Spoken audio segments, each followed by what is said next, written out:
Well, good morning, Living Streams. It's a joy for me to be with you. I'm Mark Buckley, and I've been around here a long time. Some of you I've never met, and I just want to say for those who have been praying for my wife, Christina, she had a heart transplant this last year. Thank you so much. She's getting stronger and doing really well, and I'm really glad personally to be back in person. And I want to say to those of you who are online, it may be time for you to get back too, because there's something special about being with people live and in person, where you can touch them, where you can hug them if you want to, or at least connect. Before the service, we had a prayer time downstairs at like 7:30 this morning, and the Holy Spirit just touched my heart, and I began to weep. And I wanted to say to you that what happens behind the scenes at Living Streams is just as significant and sometimes even more powerful than what happens on the platform here. We have a great group of pastors, Dan Reed and Veronica Morrison and Faith Cummings and Kurt Cotter and Arthur Lee and David Stockton and I last service forgot somebody and they were upset at me, but anyway, we have a bunch of them. And we have some great elders and great leaders of our ministries, but if you have a chance to get to know them personally, you're going to be enriched. I just want to say that your life will be enriched. So I'm speaking this morning on what I've learned from the kings. The theme has been a kingdom divided, and obviously there are powerful forces seeking to divide our nation, to divide your family, to divide you from the Lord. But there are very wonderful lessons we can learn from studying the Old Testament. And a premise I've believed for a long time is one of the vulnerabilities in the United States is many believers have never studied the Old Testament, and they don't have a holistic concept of who our God is. They don't know why Christ really had to die, because in their mind, everybody's a sinner and it's no big deal, and they don't understand consequences. We're also going to have communion at the end of the service, so those online, if you grab your bread and cup, and I'm going to pray as we get into this message. Father, thank you for this opportunity. This is the day you've made, and I pray that the power of your Holy Spirit will make your word come alive, and that you will give me grace to speak and give all of us grace to hear what your Spirit is saying to our hearts. In Jesus' name. So we're going to look at three righteous kings briefly. The first one is Solomon, and the lesson I learned from Solomon is that immorality has consequences for everyone. As you know, Solomon started out as a young king, and he's praying for wisdom. And God saw his heart, and he knew that Solomon wanted to be a great king, and he had a lot of decisions to be made. And so he gave him not only wisdom, he gave him power, he gave him wealth, he enriched his life. King Solomon, it says in 1 Kings 11, verse 1, King Solomon, however, loved many foreign women besides Pharaoh's daughter, Moabites, Ammonites, Edomites, Sidonites, Hittites. They were from nations about which the Lord had told the Israelites, you must not intermarry with them, because they will surely turn your hearts after their gods. Nevertheless, Solomon held fast to them in love. He had 700 wives of royal birth and 300 concubines, and his wives led him astray. As Solomon grew old, his wives turned his heart after other gods, and his heart was not fully devoted to the Lord his God, as the heart of his father David had been. There were consequences for Solomon's immorality. And even though he married 700 women, it was actually licensed immorality. There was no intimacy. He probably didn't even know all their names a year later. 700 wives, 300 concubines, which were basically sex slaves. And he thought because he was so powerful, he was so wealthy, so many women were attracted to him, that he would be invulnerable. But he wasn't any more invulnerable than any of us are. Immorality fragments the hearts of men, and it darkens our minds and our hearts to God. And when your heart and mind is darkened, you make bad decisions. You lose the ability to really connect on an interpersonal level that brings fulfillment in a relationship. And instead, it's about sex, or it's about power, or it's about possessions, the things that are temporal and not really fulfilling in the long run. So Solomon had consequences, and I believe our society is at a threshold. I lived through the 60s, the peace, love, and rock and roll era, and I had consequences for my immorality, but I've never lived in a time in the United States when immorality was promoted the way it is today. Christina and I were watching a Netflix, and in the upper corner at the beginning of the series, it had the little warning labels. It said, language, smoking.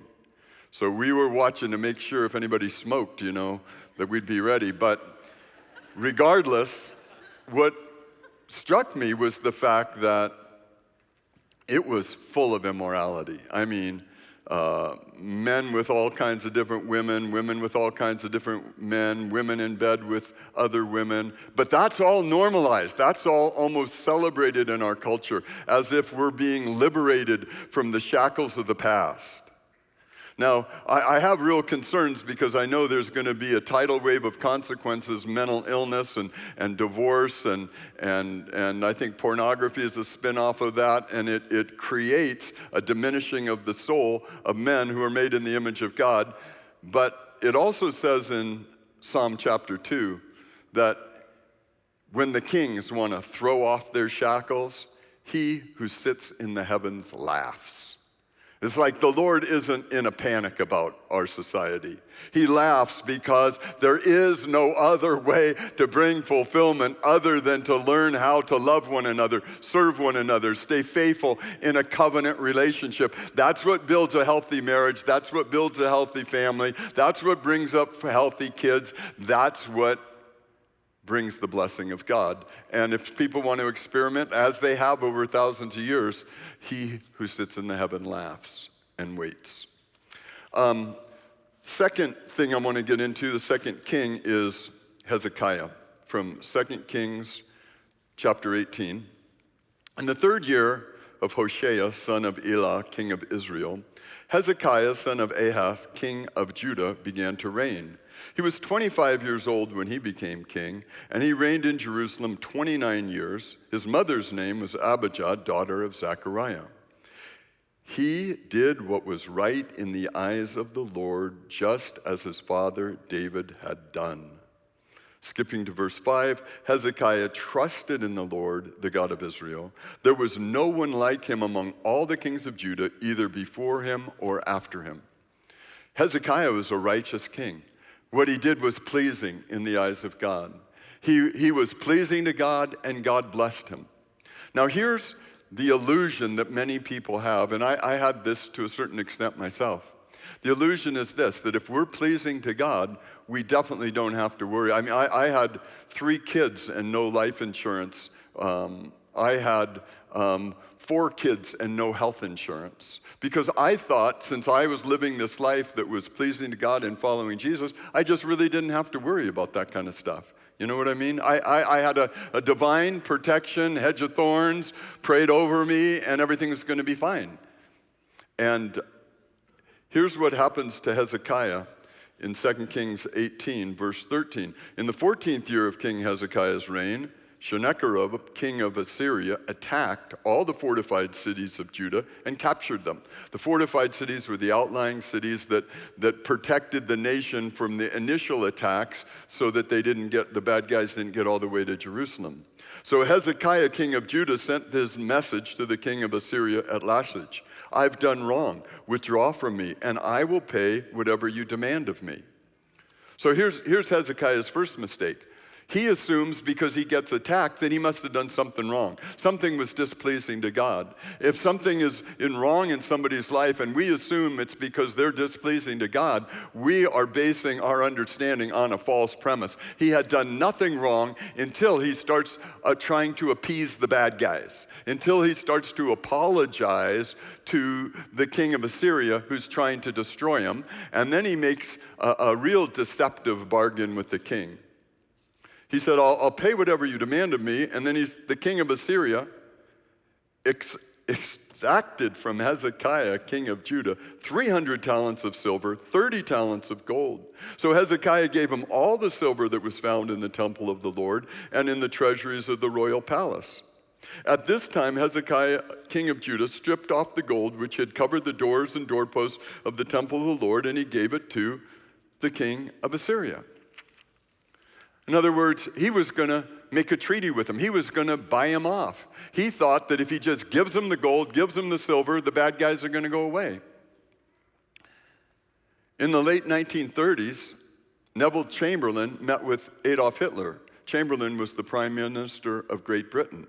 Hitler had built up the army of Germany after World War I. He got the economy going again. And then he went and he took over Austria, because it was a German-speaking nation primarily. And then he takes over part of Czechoslovakia. And Neville Chamberlain made a deal with them and said, okay, you can't be doing this. You can't go any further. You got to stop here, and we'll let you have Austria. We'll let you have part of Czechoslovakia, but you've got to stop. And Hitler said, oh, sure, that'll be just fine. And that gave Hitler time to rebuild his army and build up his coffers and prepare for what he really had in mind, which was to dominate all of Europe. And he then, after Chamberlain announces to the whole Western world that he has a peace treaty with Hitler, Hitler makes him look like a fool, just like that Sennacherib, king of Assyria, did to Hezekiah. He went ahead and attacked Hezekiah anyway. He attacked Hezekiah, brings 200,000 guys, and they're now surrounding Jerusalem. They've already got the gold, they've already got the silver, but they want complete domination. They want complete control. You can't make a pact with the devil. You can't make a peace treaty with the evil one or somebody who's motivated by the evil one. Now, I'm not saying this so you start judging everybody, but I'm saying this just so you have a heads up and you have a warning. Hitler didn't keep his pact with Chamberlain. He took over Poland. Then he takes over France, and all hell breaks loose in World War II. So Hezekiah learned some things the hard way, but that wasn't the end of what he learned. In 2 Kings 20, in those days, Hezekiah became ill and was at the point of death. The prophet Isaiah, son of Amos, went to him and said, this is what the Lord says, put your house in order because you're going to die, you will not recover. Now, the Lord had actually delivered them through an angelic intervention from the king of Assyria, but after that's all over, Hezekiah becomes sick. Another understanding that we need to have is, in spite of the fact that you love the Lord and serve him with all your heart, you may get bad news someday. There isn't a magic formula that you can declare that guarantees that you won't ever get sick. I mean, in the New Testament, Paul said at one point, he said about one of the guys that was serving the Lord with him, he said, thank God that he saved his life. Thank you for the mercy of God. The mercy of God. And that's what we're going to discover with Hezekiah in a moment. Hezekiah is told, you're going to die, you're not going to recover, by the prophet. In verse 2, Hezekiah turned his face to the wall and prayed to the Lord.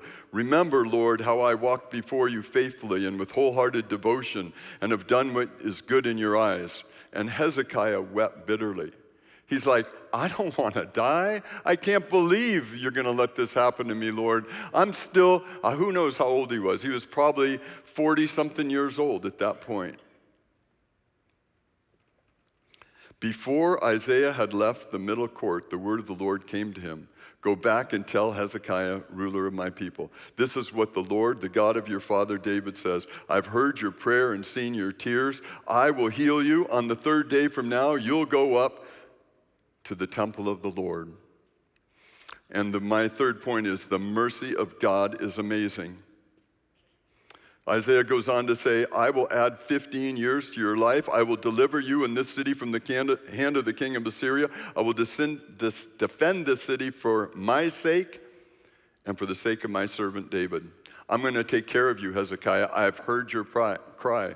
Now, we don't know if he had cancer. We don't know if he had some kind of an infection. We don't know what the disease was. But we do know that he was destined to die till he cries out to God and he gets mercy. And Isaiah said, hey, basically, God just changed his mind. You're going to get 15 more years. Now, this story is profound for me because 1979, I'm a 29-year-old pastor. I have a wife and 2 boys, and Christina's pregnant with our 3rd child. I'm building our church in Novato, California. Everything is going great. We're having a day of fasting and prayer, like the couple of days before the 4th of July. I'm literally on my knees in front of the couch in my office praying, and I heard a voice in my heart. And the voice said, I'm going to take you home. I'm like, what? You got to be kidding. What is going on? And I got up, I sat down on the couch, and I was stunned. I was shocked. I felt like God just spoke to me and said that I was going to die. And I'm like, Lord, I'm not ready to go home to be with you. I've got a wife and 2 kids. I mean, what's going to happen to them? We've got a young church. What's going to happen to them? I thought I was living a life that was pleasing to you. But for the next several days, I'm pretty shaken up. I get to church that Sunday morning, and we're praying together before the service, and I'm literally crying, and I'm not telling anybody what I'm dealing with in my mind, but it's like, Lord, are you going to let me live or not? And I remembered the story of Hezekiah. I remembered that Isaiah said he could have 15 more years, and it comforted me. I thought, well, maybe if God gave Hezekiah 15 more years, he'll give me 15 more years. Well, the next day, Christina and I leave for a fishing trip. We left our 2 boys with my brother and his son and his wife the first time to get away from the boys. We're going to have a 3rd kid, so we're looking forward to a good vacation. We literally get out there on the first day of our vacation, and the Volkswagen camper van that we borrowed broke down. It needed to be jump-started. So I gathered up some campers, like about 5 guys, to help me push it because it's a big van. And Christina's in the driver's seat, and we're pushing the van, and as we're pushing the van, she pops the clutch, it doesn't start, and she puts her head out the window and says, oh, I'm sorry, I forgot to turn the ignition on. I'm like, well, that's a little embarrassing, but no big deal, because my wife is really mechanical. She never makes mistakes like that. So all 6 of us were pushing the van again. We push it as hard. She pops the clutch. It doesn't start. Well, she says, oh, I'm sorry. I had it in reverse. I'm like, oh, this isn't good. 4 of the 5 guys walk away. They leave. You know, like, you guys are disgusting. We're wasting our time. This is our vacation too. They literally leave. Now it's me and one other guy. Now we're pushing with all our might, and we push. She pops the clutch. It starts up, and I'm hit with this massive headache. I mean, massive. I literally fall onto the dirt, and I'm throwing up. I mean, this is horrible. I've never experienced anything like this. Christina gets out of the van, says, what's going on? I said, you better take me to the hospital. I think I'm dying. And long story short, they did a spinal tap. They had to fly me on an air vac back to Marin County. The doctor said 90% of the people who have a brain bleed like this die from it, and they just waited it out with me. And by the mercy of God, I did not die, right? I knew you would have guessed that, right? But I didn't die. Okay, but that's not the end of the story. Now let's go to one final king we're going to look at, 2 Kings 22.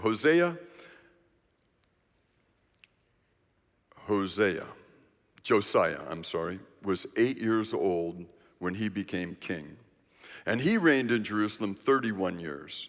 His mother's name was Jedediah, son of Adaiah. She was from Boskoth. He did what was right in the eyes of the Lord and followed completely the ways of his father David, not turning aside to the right or to the left. Josiah was probably the most dedicated of any of the kings of Israel. Hezekiah was a man of faith. Solomon was a man of wisdom. David was a man after God's own heart. But Josiah was so dedicated. He becomes king at 8 years old. He's completely focused. They rebuild the temple under his watch. They rediscover the law of God, which hadn't been in circulation for quite a while. They reinstitute the festivals like Passover. They rebuild the city of Jerusalem and surrounding cities. They rebuild the army. He is completely dedicated, doing a phenomenal job. And then he finds out that King Necho is going to go join the archenemy of Israel, the king of Assyria, in a battle against the Babylonians. And he says, hey, I'm not going to let that happen. And in the fourth point is, getting overextended has serious consequences. 2 Kings 23. While Josiah was king, Pharaoh Necho, king of Egypt, went up the Euphrates River to help the king of Assyria, the enemy of Israel. King Josiah marched out to meet him in battle, but Necho faced him and killed him at Megiddo. Now, I've read this. There's like 4 pages in the Old Testament about Josiah and what an awesome king he is. 4 pages about what an awesome king he is, and 1 paragraph about a mistake he made, and he dies because of that mistake, because he gets involved in a battle that God had not called him into. And this was a story that caught my attention, and I never really understood it till many years later.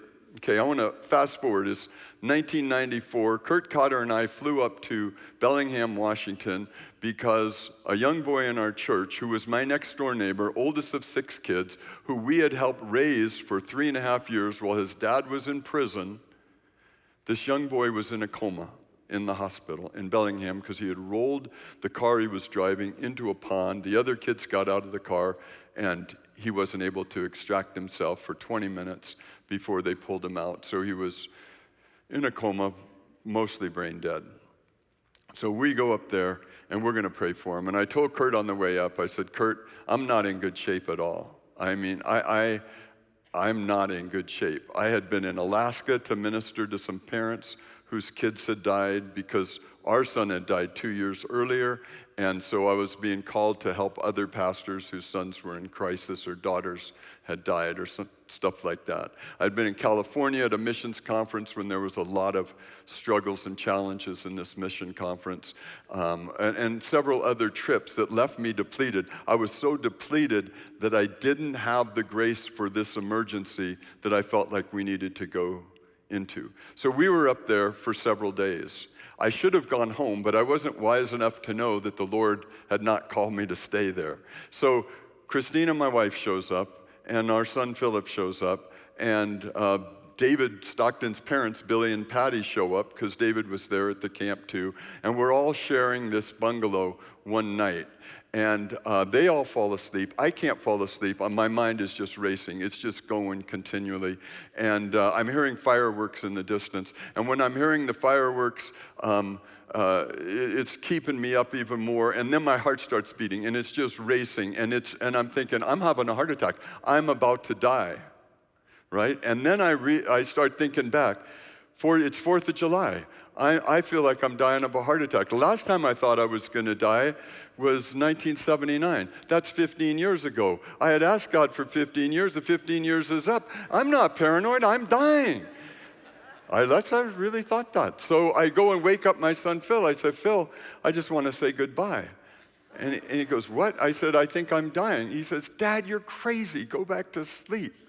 And I think we were both right. I was dying, and I was crazy. You know what I mean? And I still couldn't go back to sleep, but the elders found out that I was sort of spinning out of control, and they sent me to a mental hospital for 2 weeks, and then to a treatment center for 2 weeks, and then 4 months of sabbatical for me to get my equilibrium restored. And this church provided an environment of mercy and love and support for me and for our family at a critical time that helped me in a way that has enabled me to minister to people whose lives are spinning out or breaking down ever since, by the grace of God. And it's been an awesome spiritual family. And if you think you can get that just from an online experience, I'm telling you, it'll never happen. It happens when your lives get committed and knitted and joined together in small groups and in regular fellowship and opening your heart and being vulnerable together. And it has been life-saving for me. So I've learned that getting overextended can be challenging, dangerous. Not everybody recovers real well because not everybody has the kind of support they need at times like that. So I'm going to now contrast those kings with the King of Kings from Revelation 19. In Revelation 19, the apostle says in verse 11, I saw heaven standing open, and there before me was a white horse whose rider is called Faithful and True. With justice he judges and wages war. His eyes are like blazing fire, and on his head are many crowns. He has a name written that no one knows but he himself. He is dressed in a robe dipped in blood, and on his robe and on his thigh he has this name written, King of Kings and Lord of Lords. Jesus Christ is the King of Kings and the Lord of Lords. Now, when Jesus walked on the earth, he referenced Solomon. He said, the Queen of Sheba came and others from the ends of the earth to hear the wisdom of Solomon. But one who is greater than Solomon is here. Do you know that Solomon was able to tell which of two women were telling the truth and which was lying when they both claimed that the living baby was theirs and the dead baby was the other one's?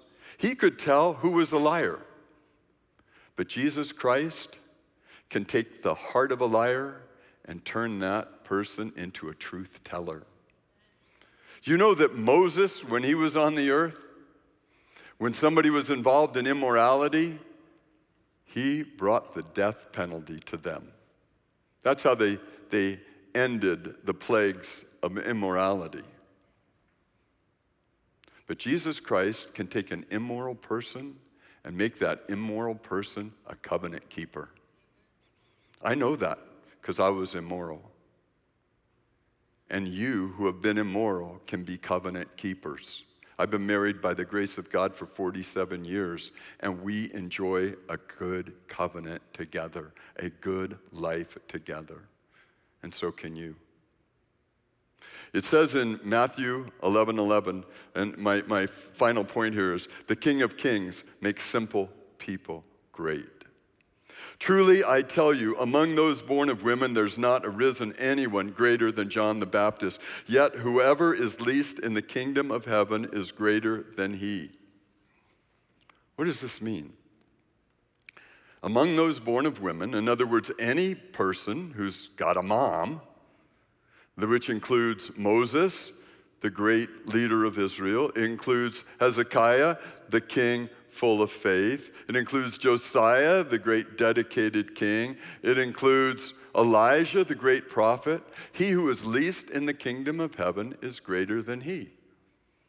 What's that mean? So I was out at the golf course a week ago Thursday, and I ran into a guy who's a judge, who I've known many years. He was part of our church for a number of years. And we're talking, and he says, did you hear somebody stole my golf clubs?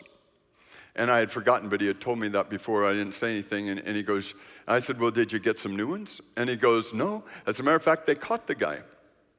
They caught the guy, and he was trying to fence the golf clubs, and because he was trying to fence them, it's a class 4 felony, so he's going to prison. But he gave my driver to somebody, so he's making restitution, and I get a check for $17 a month from him, from restitution.